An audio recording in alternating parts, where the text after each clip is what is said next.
영상이 안 되니까 또 다음 편에 넘어갔고요. 요게 지금 화성 아리셀입니다. 아리셀. 아리셀 이제 사고가 났는데 23명이 사망했거든요. 산업 현장에서.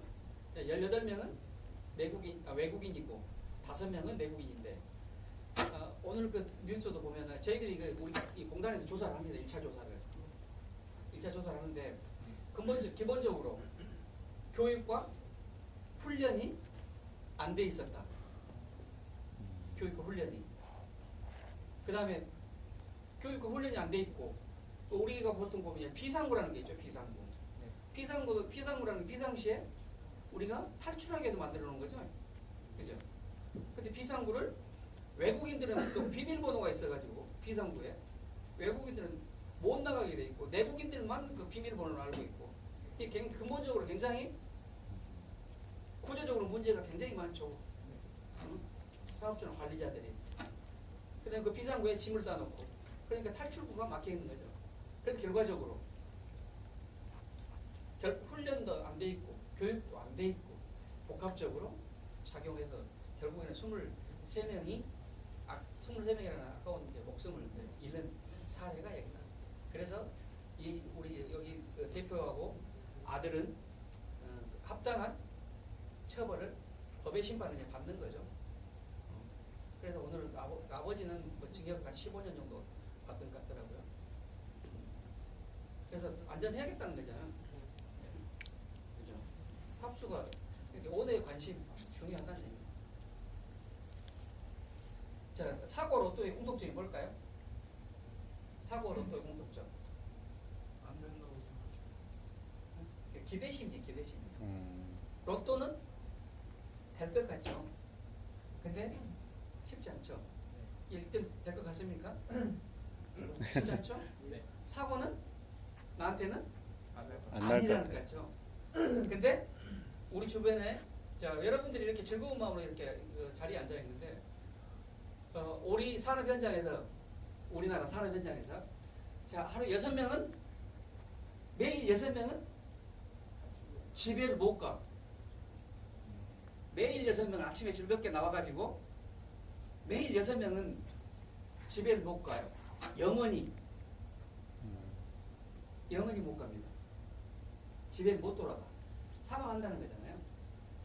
그래서 1년에 산업 현장에서 한 2,100명씩 사망하고 있다.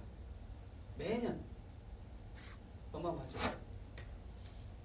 우리 동료가 누군가는 매일 6명, 7명이 집에를 못 가. 아파서 한 게 아니고 사고로. 이런 데서 우리가 보다 시사점 찾을 수 있는 거죠. 결과적으로는 안전을 해야겠다는 거죠.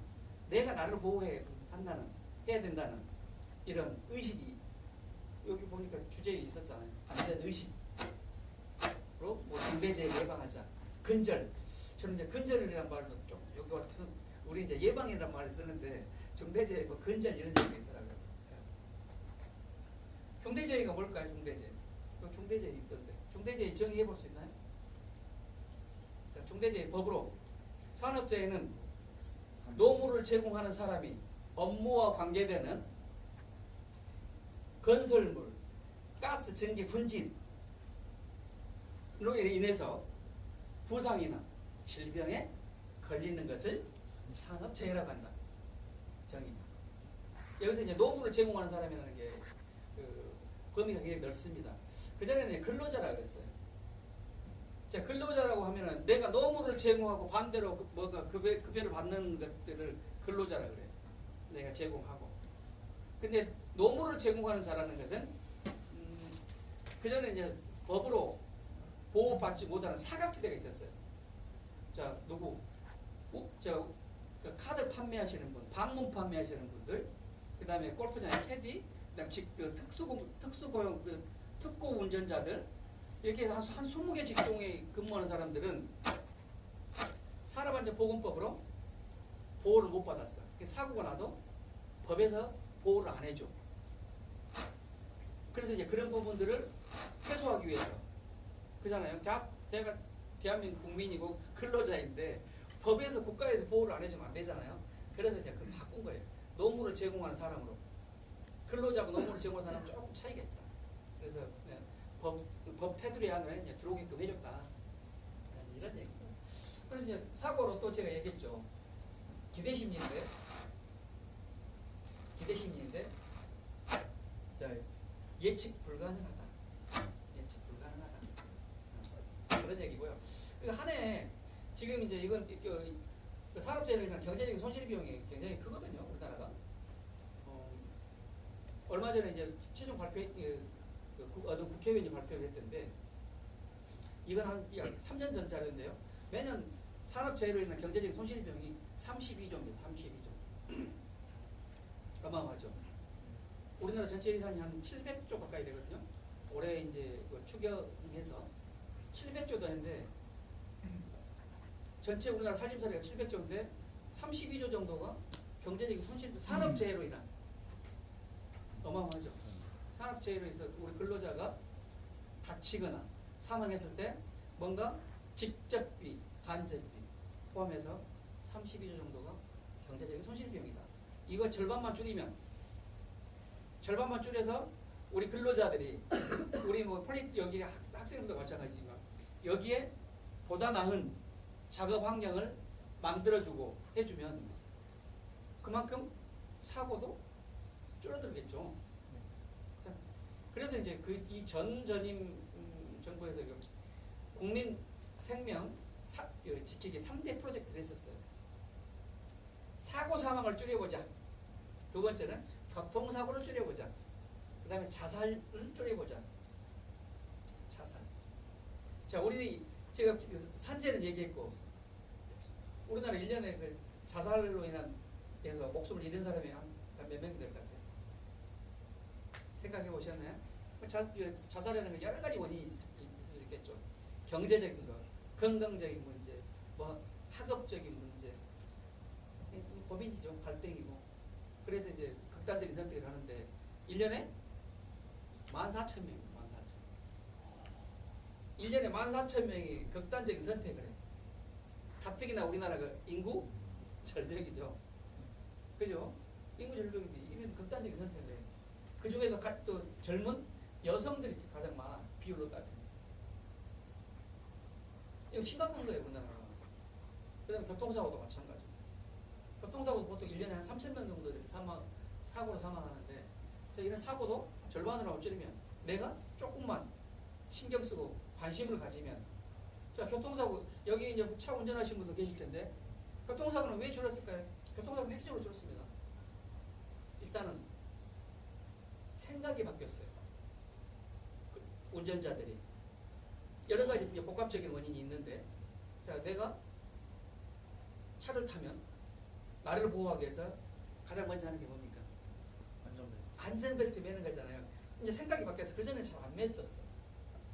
나를 보호하기 위해서 안전벨트 매고, 차 성능이 좀 좋아졌고, 도로 사정이 좋아졌고, 또 범정부적으로 개몽하고 홍보하고 이런 활동을 하고, 그래서 그 교통 안전에 대한 의식이 높아진 거죠. 좀. 그러다 보니까 이제 교통사고가 획기적으로 줄었다. 근데 산업재해는 안 줄었어요. 왜? 우리나라 근로자들 같이 국민성이랄까요? 좀 여러 가지 문제가 있을 수 있는데 좀 빨라. 생각들이 어떻게 해서든 좀 빨리 끝내고 뭔가 다른 걸 하고 싶어해. 안전을 뒷전으로 밀어놓고. 근데 그게 안전은 나를 지키는 건데. 이런 생각들. 이게 보면은 우리나라가 지금 OECD 국가 중에 사고 사망률이 가장 높습니다. OECD 국가가 한 38개 정도 있는데요. 38개 정도 있는데 우리나라가 거의 꼴찌에서 두 번째 정도 하고 있다. 우리나라도 경제 대국이죠. 나는 가난한 것 같은데 제3자가 봤을 때 우리나라는 굉장히 잘 사는 나라예요. 경제 규모가 한 11위, 12위 정도 하고 있으니까 굉장히 잘 사는 나라에 속하는 거죠. 근데 상대적으로 나는 부유한 것 같이 않게 느끼지만 그렇지 않다 이거죠. 그런데 경제 대국임에도 불구하고 사고 사망은 50%까지 거의 바닥을 기고 있다. 바닥을. 자, 일본하고 우리나라만 비교해봐도 이건 이제 한참 좀 우리나라는 자료가 바로바로 나오는데 외국 같은 경우는 자료가 빨리빨리 안 나와요. 뭐 국민성인 것 같아요. 우리나라는 빨리빨리 안 내면 막 할 일 치는 거죠. 다른 나라는 막 한 3, 4년씩 늦어. 근데 우리나라는 일주일 되면 바로바로 할 수 있어요. 통계를. 오늘 사고 나 신고하면 그 다음날 안 와. 그만큼 우리나라 전산이 발달돼 있어요. 물론 외국에는 이제 평균 발표를 안 하는 경우도 있을 수 있지만 그래도 일본하고 우리나라는 한 3배 차이가 있어요. 3배. 우리가 일본하고 다를 게 뭐가 있을까요? 산업 구조도 비슷하고 뭐 지리적으로도 비슷하고 뭐 생김새도 비슷하고 다 비슷비슷할 것 같은데 사고는 3배 차이세요. 우리가 산업 현장에서 3명 사망할 때 일본 1명 사망하는 거예요. 우리나라 가뜩이나 이제 인구도 없는데 이런 데서 우리가 안전에 대한 하나씩 뭐 생각을 해봐야 되는 문제인 것 같아요. 이게 도표 하나로 보는 건데 우리나라 보면은 한 1년에 한 14만 명 정도가 다치거든요. 1년에 2,100명 정도가 사망하거든요. 그죠? 하루에 한 300, 한 4, 50명씩 매일 다치고 한 6명에서 7명 정도가 매일 집에를 못 돌아가고 사망한다는 거잖아요. 집에를 못 간다는 거잖아요. 영원히 못 간다는 거잖아요. 그래서 이 표 하나로도 볼 수 있겠죠. 보면은 그죠? 자살은 우리나라가 한 4분에 한 명씩 자살해요. 하루에. 그래도 한 14만 명 정도 돼요. 어마어마하죠. 이런 것들을 줄이기 위해서 이제 이번 정부에서 이걸 강조하잖아요. 자, 중대재해를 줄이자고 지금 계속 얘기하잖아요. 국무회의 때도. 그게 뭡니까? 사람 목숨이 중요하다는 거예요.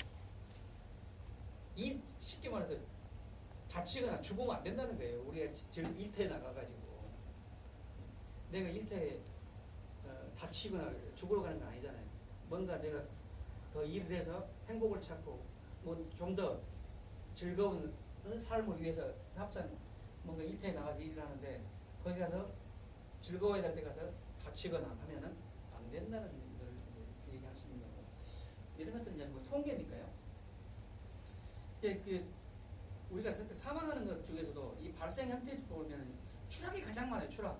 1년에 떨어져서 사망하는 게 한 4,500명 정도 돼요. 4,500명.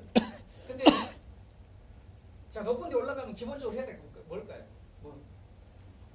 자 올라가면 뭐 해야 돼? 자 내가 생각 한번 해봐요. 같이. 내가 뭐 한 2m 정도 높이 올라간다. 그럼 가장 먼저 해야 될 게 뭘까요? 안전벨트. 자, 안전벨트 그 기본 중에 기본.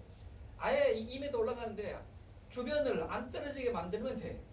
근데 그렇게 원래 근본적으로 위험 요인을 제거해버리면 돼. 안전벨트를 안 매도 안 떨어지게끔.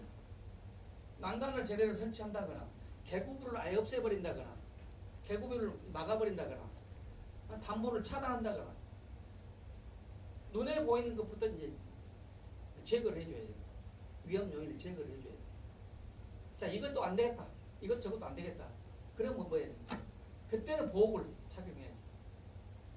근본적으로 내가 예를 들어서 사고 나지 않게 만들어져 있는 환경이면 굳이 안전 조치가 되는데 내가 우리가 보호구라는 것은 가장 나중에 한 우리가 최후에 안전 조치가 되어 있는 내가 보호구를 착용할 필요가 없을 정도로 환경이 만들어지면 착용할 필요가 없는 거죠.